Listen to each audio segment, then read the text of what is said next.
Hello, नमस्कार साथियों। जैसा कि आप लोग थंबनेल में देख पा रहे होंगे, आज हम पढ़ेंगे आपके गोलीय दर्पण। ठीक है, सबसे पहले मैं आपको बता दूं कि आपके दर्पण जो है कितने प्रकार के होते हैं। ठीक है, ध्यान से देखिएगा आपके जो दर्पण हैं। ठीक है, आज हम पढ़ेंगे दर्पण के बारे में। ठीक है, उससे पहले हमने सारी चीज़ें आपको बता दी थी जो आपका बेसिक में था। ठीक है, दर्पण दर्पण आपके 2 प्रकार के होते हैं। बोलोगे सर जी कौन-कौन से? एक तो होता है आपका समतल दर्पण। कौन-सा होता है आपका? समतल दर्पण। और क्या होता है आपका? बोलोगे सर गोलीय दर्पण। क्या होता है? गोलीय दर्पण। ध्यान से देखिएगा, क्या होता है आपका? गोलीय दर्पण। होता नहीं होता? बोलोगे जी सर। आपके समतल दर्पण जो एक ही प्रकार के होते हैं, लेकिन जो गोलीय दर्पण होते हैं वो आपके कितने प्रकार के होते हैं? बोलोगे जी सर।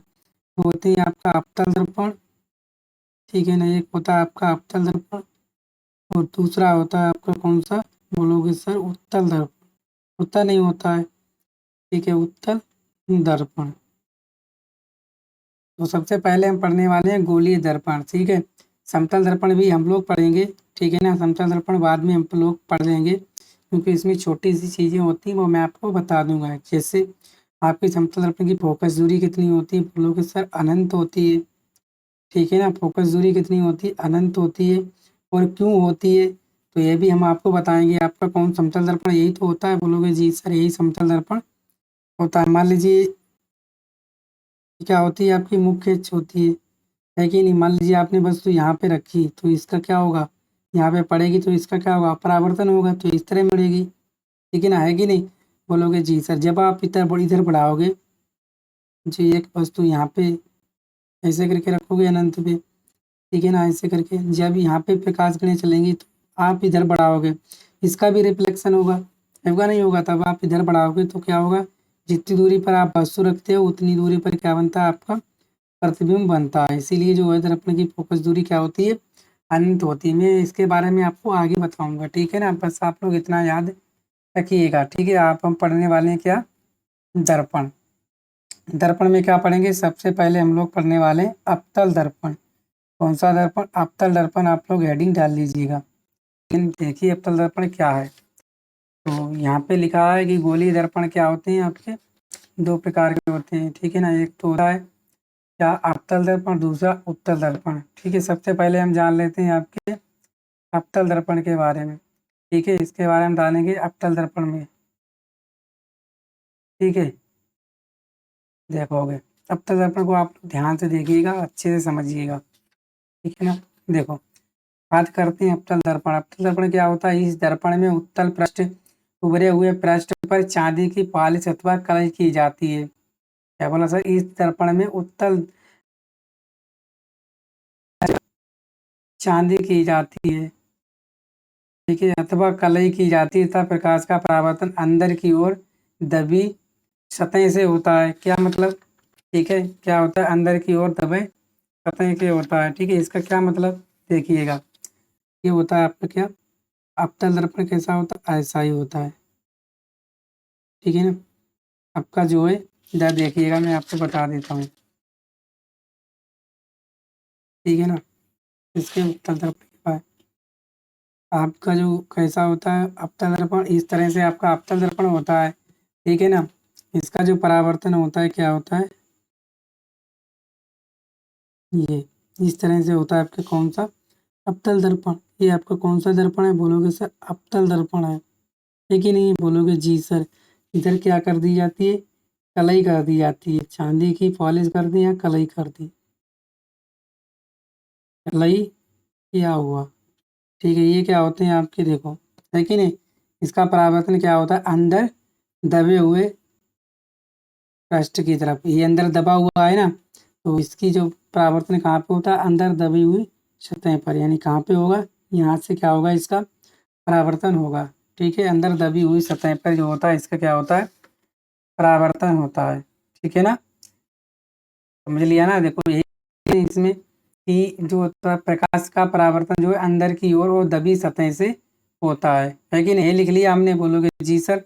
जैसे कैसे समझाओगे? तो यहाँ पे आप देखोगे क्या होता है, यहाँ पे अवतल दर्पण बना है, यहाँ से एक आपतित किरण आ गई और आपकी क्या हो गई? आपतल दर्पण पे पड़ी, इस पे यहाँ पे क्या होगा, इसका परावर्तन होगा, इधर तो निकलेगी नहीं क्योंकि क्या है आपका कालिख लगा दी गई, यानी कि कलाई कर दी गई है चांदी की पॉलिश की। सर इसका मतलब नहीं समझे, देखो ये वाली चीज़ होती है ना, का मतलब ये है कि आप किसी चीज़ में देखोगे तो आपको इसके आर पार दिखाई नहीं देगी, ठीक है, इसके आर पार दिखाई नहीं देगा, लेकिन क्या हो जाएगा, जैसे प्रकाश किरणें आपके दर्पण पे पड़ेंगी वैसे क्या हो जाएगा, आपका परावर्तन हो जाएगा। जैसे बचपन में हम लोग खेलते थे, घड़ी का शीशा लेकर उसको जो है किसी की ऐसे कलाई में ऐसे कर देते थे सीधे, तो उसकी आंखों पर रोशनी लगती जाके, वही आपका होता है दर्पण। ठीक है, देखो आपतित किरण आई और अवतल दर्पण पे पड़ी, ठीक है, उसके बाद इसका क्या हुआ, परावर्तन हुआ। परावर्तन हुआ तो क्या हो गई ये, ठीक है, इस तरह से आपकी जो है मुख्य के समांतर निकल गई। ठीक है, ये कैसी है आपकी, ये क्या है आपकी समांतर रेखा बोल दो, या इसको क्या बोल देते हैं हम लोग, मुख्य अक्ष, क्या बोल देते हैं, मुख्य अक्ष। ठीक है ना, तो समझ में आ गया आपका अवतल दर्पण क्या होता है। अवतल दर्पण वो होता है, ठीक है ना, जिसमें चांदी की कलई की जाती है तथा प्रकाश का परावर्तन क्या होता है, दबी हुई सतह पर होता है। देखो प्रकाश का परावर्तन क्या होता है, दबी हुई सतह के पृष्ठ पर इसका परावर्तन होता है। ठीक है, इतनी बात आप समझ में आ गई अवतल दर्पण। तो हम बात करेंगे इसकी आगे। उत्तल दर्पण हमने बता दिया, आप लोग इसी में से लिखोगे। उसके बाद उत्तल दर्पण, उत्तल दर्पण देखिएगा, उत्तल दर्पण क्या होता है, उत्तल दर्पण में अवतल पृष्ठ, अवतल जो पृष्ठ होते हैं दबे हुए पृष्ठ पर चांदी की पॉलिश की जाती है तथा प्रकाश का परावर्तन उभरे हुए सतह अर्थात उत्तल तल से होता है। अथवा में क्या, उत्तल दर्पण का परावर्तक पृष्ठ बाहर की ओर और उभरा हुआ होता है। ठीक है ना, अवतल दर्पण का, उत्तल दर्पण का जो परावर्तक पृष्ठ होता है बाहर की ओर होता है। देखो अवतल उत्तल दर्पण का क्या होता है, परावर्तक पृष्ठ कहाँ होता है, बाहर की ओर, ये है देखो, लेकिन ये परावर्तक पृष्ठ ही तो है, ये वाला इसी को तो बोलते हैं लोग परावर्तक पृष्ठ, ये तो कहलाता है कि आपका परावर्तक पृष्ठ। परावर्तक पृष्ठ कहाँ पे है, तो सर बाहर की ओर है, परावर्तक पृष्ठ इधर है, बाहर की ओर है और उभरा हुआ है। ठीक है, इस प्रकार ये आपतित किरण आई, दर्पण पे पड़ी, इसका क्या हुआ, परावर्तन हुआ। ठीक है, इस तरह से आपका क्या होता है, दर्पण में, उत्तल दर्पण में आपका जो है परावर्तन होता है। ये आपकी मुख्य अक्ष होती है, ये नहीं होती है, बोलोगे जी सर। ये हो गया आपका अच्छे से उत्तल दर्पण। उत्तल दर्पण में क्या होता है, उत्तल दर्पण में अक्षीय पृष्ठ, दबे हुए पृष्ठ पर चांदी की पॉलिश की जाती है, पृष्ठ का परावर्तन उभरे हुए सतह से होता है। ठीक है, उभरे हुए सतह से क्या होता है, प्रकाश का परावर्तन होता है। इधर से तो होगा नहीं, क्यों नहीं होगा, क्योंकि यहाँ पे जो है आपने चांदी की पॉलिश कर दी, काली लगा दी, तो इसमें होगा नहीं। आप काली की समझ लीजिए इसको, ठीक है ना, क्या कलई किया हुआ पृष्ठ है आपका, तो ये प्रकाश जो है इस तरफ नहीं जा पाएगा। ठीक है ना, तो उत्तल दर्पण का क्या होता है, उत्तल दर्पण का परावर्तक पृष्ठ क्या होता है, बाहर की ओर उभरा हुआ होता है, बाहर की ओर उभरा हुआ होता है। ठीक है, तो आपको इतनी बात समझ में आ गई, आगे नहीं आगे बोलोगे जी जी सर। तो ये हो गया आपका उत्तल दर्पण। उत्तल दर्पण ने आपको समझा दिया है। और अवतल दर्पण में क्या होता है, अवतल दर्पण का परावर्तक पृष्ठ होता है वो अंदर की ओर दबी हुई सतह, दबे हुए पृष्ठ से होता है, इसमें बाहर की ओर उभरा हुआ होता है। ठीक है, इतना आप लोग अंतर याद रखिएगा। उसके बाद आपकी गोलीय दर्पण से संबंधित परिभाषा, गोलीय दर्पण से संबंधित क्या है आपकी परिभाषा है। नंबर 1, दर्पण का ध्रुव। दर्पण का ध्रुव क्या कहलाता है, ठीक है, तो दर्पण का ध्रुव यहाँ पे आप ध्यान से देखिएगा। दर्पण का ध्रुव होता है गोलीय दर्पण के परावर्तक तल के मध्य बिंदु को दर्पण का ध्रुव कहते हैं, जिसे पी, समझ में नहीं आया, देखो गोलीय, देखो ये है आपका, यहाँ पे है ना, ये क्या होती है आपकी, बोलोगे सर ये तो मुख्य अक्ष होती है, होती नहीं होती है, बोलोगे जी सर। तो ये होता है आपका क्या, दर्पण के परावर्तक पृष्ठ के मध्य बिंदु को क्या कहते हैं आप लोग, इसको ध्रुव कहते हो, कहते हैं कि तो दर्पण के परावर्तक पृष्ठ, ये परावर्तक ही तो पृष्ठ है, बोलोगे जी सर, इसके मध्य बिंदु, मध्य बिंदु कहाँ पे होगा, यहाँ पे होगा। दर्पण के परावर्तक पृष्ठ के मध्य बिंदु को दर्पण का क्या कहते हैं, ध्रुव कहते हैं। ठीक है, ध्रुव समझ लिया, समझ लिया ना ध्रुव। इसको किससे दिखाते हैं, पी से दिखाते हैं ध्रुव। ठीक है, चलिए इतना क्लियर हो गया। उसके बाद आपकी आती है वक्रता केंद्र। वक्रता केंद्र कहाँ होता है? वक्रता केंद्र क्या होता है? ठीक है, वक्रता केंद्र क्या होता है? देखो, यह है ना गोलीय दर्पण, जिस खोखले गोले का भाग होता है उसके केंद्र को दर्पण का वक्रता केंद्र कहते हैं। नहीं समझ में आया सर? मान लीजिए यही है, इसकी वक्रता केंद्र कहाँ आई होगी? यहाँ पे आई होगी। कहाँ पे? यहाँ पे। ये क्या होगी आपकी वक्रता केंद्र। क्या गोलीय दर्पण जिस खोखले गोले का भाग होता है उसके केंद्र को क्या करते हैं? वक्रता केंद्र कहते हैं। यही समझ में आया सर? देखो, ये पूरा क्या होता है आपका? गोला होता है। ये पूरा गोला मान लीजिए, होता नहीं होता है? बोलोगे जी सर। तो ये जो खोखला गोला का जो क्या होता है बीच में होता है, ये क्या होता है आपका वक्रता केंद्र होता है। लो, होता नहीं होता? लो, बना दिया। तो गोलीय दर्पण जिस खोखले गोले का भाग होता है, ठीक है ना, जिस खोखले गोले का भाग होता है उसके केंद्र को दर्पण का वक्रता केंद्र कहते हैं। इसे सी से प्रदर्शित करते हैं। ठीक है, इस वाले को हटा दो तो क्या बचा? यही तो बचा है। तो ये क्या हो गया आपका वक्रता केंद्र। ठीक है, यहाँ तक कर लोगे। ये क्या हो गया आपका वक्रता केंद्र। इतना आपको समझ में आ गया? आया हो तो बोलोगे यस, कमेंट बॉक्स में लिख दोगे यस यस यस। ठीक है ना, ये हो गया क्या आपका वक्रता केंद्र। ठीक है, वक्रता केंद्र आप जानते हो गोले के क्या होता है? सेंटर में होता है आपका वक्रता केंद्र। ठीक है ना, क्लियर हो गया? चलिए आगे। आगे आपकी वक्रता केंद्र हो गया तो इस तरह से आपका हो जाएगा। ठीक है, ध्रुव भी हो गया। अब वक्रता त्रिज्या। ठीक है ना, इसके बाद क्या बात करेंगे हम लोग? वक्रता त्रिज्या। तो वक्रता त्रिज्या क्या होती है? वक्रता त्रिज्या क्या होती है? वक्रता केंद्र के दर्पण से ध्रुव तक की दूरी वक्रता त्रिज्या कहलाती है। वक्रता केंद्र के दर्पण से ध्रुव तक की दूरी। ठीक है ना, वक्रता केंद्र के दर्पण से ध्रुव तक की दूरी। ठीक है, ये देखिए, ये क्या है आपका वक्रता केंद्र से दर्पण से ध्रुव तक की दूरी। यही तो ध्रुव है। यहाँ से यहाँ तक की दूरी क्या कहलाती है? आपकी वक्रता त्रिज्या आर कहलाती है। या इस तरह से क्या होगा? ये भी क्या कहलाती है? आर। दर्पण से वक्रता केंद्र और ध्रुव तक की दूरी क्या कहलाती है? आपकी वक्रता त्रिज्या कहलाती है। क्या कहलाती है? वक्रता त्रिज्या कहलाती है। आप लोग याद रखोगे क्या सर? दर्पण के ध्रुव तथा केंद्र तक की दूरी जो है आपकी वक्रता त्रिज्या कहलाती है। इसे आर से हम लोग दिखाते हैं। ये हो गया। ठीक है ना, देख लीजिए, ये हो गया आपका वक्रता केंद्र। ये पूरा गोला है ना, ये ना बना, ये पूरा गोला बना है आपका। ठीक है, वक्रता त्रिज्या क्या होती है? बोलोगे सर यही वक्रता त्रिज्या होती है। गोली दर्पण के केंद्र तथा ध्रुव तक के बीच की दूरी कहलाती है आपकी वक्रता त्रिज्या। ध्रुव कहाँ पे होता है? ध्रुव आपका ये होता है, परावर्तक पृष्ठ का मध्य बिंदु कहलाता है ध्रुव, कहलाता नहीं कहलाता है। और गोलीय दर्पण जिस खोखले गोले का भाग होता है, ठीक है ना, उसके केंद्र को दर्पण का वक्रता केंद्र कहते हैं। ये क्या हो गया? पूरा का केंद्र हो गया वक्रता केंद्र।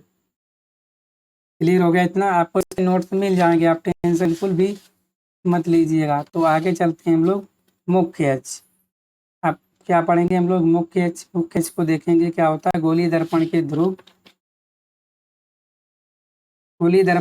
तथा वक्रता केंद्र को मिलाने वाली रेखा को मुख्य एच कहते हैं। देखो, यही तो है मुख्य एच। बोलोगे गोलीय दर्पण के ध्रुव तथा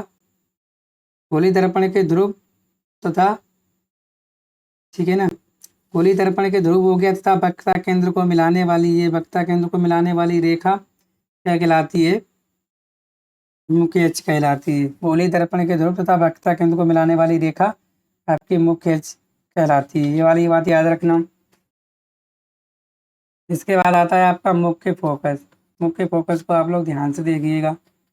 तो मुख्य फोकस क्या होता है? किसी गोलीय दर्पण की मुख्य अक्ष के समांतर आने वाली आपतित किरणें दर्पण से परावर्तन के पश्चात मुख्य अक्ष के जिस बिंदु से होकर जाती हैं वह बिंदु दर्पण का मुख्य फोकस कहलाता है। इसे प्रदर्शित करते हैं। ठीक है ना, तो क्या होगा मुख्य फोकस? मुख्य फोकस हो गया आपका किसी गोलीय दर्पण की मुख्य अक्ष के समांतर आने वाली आपतित किरणें दर्पण से परावर्तन के पश्चात मुख्य अक्ष के जिस बिंदु से होकर जाती हैं वह बिंदु दर्पण का मुख्य फोकस कहलाता है। इसे एफ से प्रदर्शित करते हैं। ये समझ में नहीं आया तो समझाइए। देखो किसकी बात कर रहे हैं हम लोग, फोकस, मुख्य फोकस की बात कर रहे हैं, ध्यान से देखिएगा। ये हो गया आपका दर्पण, हो गया नहीं हो गया बोलोगे जी सर। ये मान लीजिए आपका दर्पण हो गया, कौन सा दर्पण है ये, आपतल है। ये यहाँ पे क्या होता है बोलोगे, ध्रुव होता है सर। यहाँ पे क्या होता है बोलोगे, वक्रता केंद्र होता है। यहाँ से यहाँ तक की दूरी क्या होती है, आर होती है, ठीक है। तो गोलीय दर्पण के क्या बोला गया है कि, सही है ना, इतना होता है। अब क्या बोला गया है आपका, मुख्य अक्ष के समांतर आने वाली प्रकाश किरण है, इसका क्या होगा, यहाँ पे परावर्तन होगा। ये आपतित किरण है, यहाँ पे दर्पण में पड़ने वाली किसका क्या होगा, परावर्तन होगा। परावर्तन होने के बाद ही कहाँ से ऐसे करके जाएंगे। इसी प्रकार यहाँ से भी आपका होगा मुख्य अक्ष के, तो इसका क्या होगा बोलोगे सर, यहाँ पे भी इसका परावर्तन होगा, होगा नहीं होगा। तो जिस बिंदु पर ये मिलती हैं, जिस बिंदु पर मिलती हैं जाती हैं, ये कहते हैं फोकस। तो ये क्या हो गया आपका, फोकस हो गया, ठीक है ना। तो यही इसमें जो है आपको समझाया गया है। ये क्या हो गया आपका, फोकस हो गया, ठीक है ना। या ऐसे ना समझ पाओ तो ऐसे समझ लीजिए। यही तो होता है आपका कौन सा, अवतल दर्पण, ठीक है ना। ये होता है आपका अवतल दर्पण। ये मान लीजिए आपकी क्या मुख्य अक्ष, ये क्या है ध्रुव, है कि नहीं है। यहाँ पे मान लो ये है, तो यहाँ से जो है मुख्य अक्ष के समांतर आने वाली प्रकाश किरणें दर्पण परावर्तन के पास छाद क्या होती, इनका क्या होगा, यहाँ परावर्तन होगा, इस तरह से होगा नहीं होगा बोलोगे जी सर। इसी प्रकार ये यहाँ से जाएंगे, यहाँ पे दर्पण मुख्य अक्ष के समांतर आएंगे, यहाँ पे दर्पण का परावर्तन होगा, फिर क्या होगा, ये इनका क्या होगा, परावर्तन, तो यहाँ से मिलेंगे। तो यही क्या कहलाएगा आपका, मुख्य फोकस कहलाएगा। ये इसको ना मानो तो ये वाला बिल्कुल सही है। देखो क्या लिखोगे, मुख्य अक्ष के समांतर आने वाली आपतित किरण दर्पण पे परावर्तन के पश्चात इनका क्या होता है, ये कहाँ से जाती हैं, आपके मुख्य फोकस से जाती हैं, ठीक है ना। क्लियर हुआ आप तो बोलोगे जी सर, अब जो है हमारा बिल्कुल क्लियर हो गया। तो यहाँ देखिए चित्र, यही तो है आपका, ये केंद्र है। यहाँ से दर्पण के मुख्य अक्ष के क्या आ गई, समांतर किरणें आ रही, दर्पण में पड़ी, इनका क्या हुआ, परावर्तन हुआ, हुआ नहीं हुआ, फिर क्या हो गया, ये एक बिंदु जहाँ पे ये मिलेंगी जाके, ठीक है, उसी को कहते हैं क्या, फोकस। तो ये यहाँ पे मिली, तो इसी को क्या कहेंगे हम लोग, फोकस कहने वाले, ठीक है, क्या कहेंगे, फोकस। इसी प्रकार आप लोग उत्तल दर्पण में देखोगे, ठीक है ना, इस तरह से क्या होगा, यहाँ पे क्या लग रहा है कि जो है फोकस पे क्या हो रही, मिलती हुई प्रतीत हो रही है उत्तल दर्पण में, बोलोगे जी सर, वास्तव में नहीं, लेकिन क्या हो रहा है, मिलती हुई प्रतीत हो रही है, ठीक है ना। क्लियर हो गया इतना, बोलोगे जी इतना क्लियर हो गया। मैंने आपको समझा दिया, इसके आपको नोट्स चाहिए तो नोट्स भी मिल जाएंगे, ठीक है ना, कोई दिक्कत वाली बात नहीं है, सारी चीज़ें हैं आपकी इसमें। आगे इसके बाद आपकी आती है फोकस दूरी। फोकस दूरी को याद हो, दूरी दर्पण के ध्रुव तथा मुख्य फोकस के बीच की दूरी फोकस दूरी कहलाती है। क्या बोला गया, गोली दर्पण के ध्रुव, ये गोली दर्पण के ध्रुव, ये मुख्य फोकस, इनके बीच की दूरी कहलाती है आपकी फोकस दूरी, या ठीक है। इस गोली दर्पण के ध्रुव तथा फोकस के बीच की दूरी कहलाती है आपकी फोकस दूरी। ये बात आप याद रखोगे, ठीक है, समझ में आया ना। गोली दर्पण के ध्रुव तथा फोकस के बीच की दूरी आपकी कहलाती है फोकस दूरी। तो इस फोकस दूरी यही होती है जिसे हम लोग एफ से प्रदर्शित करते हैं।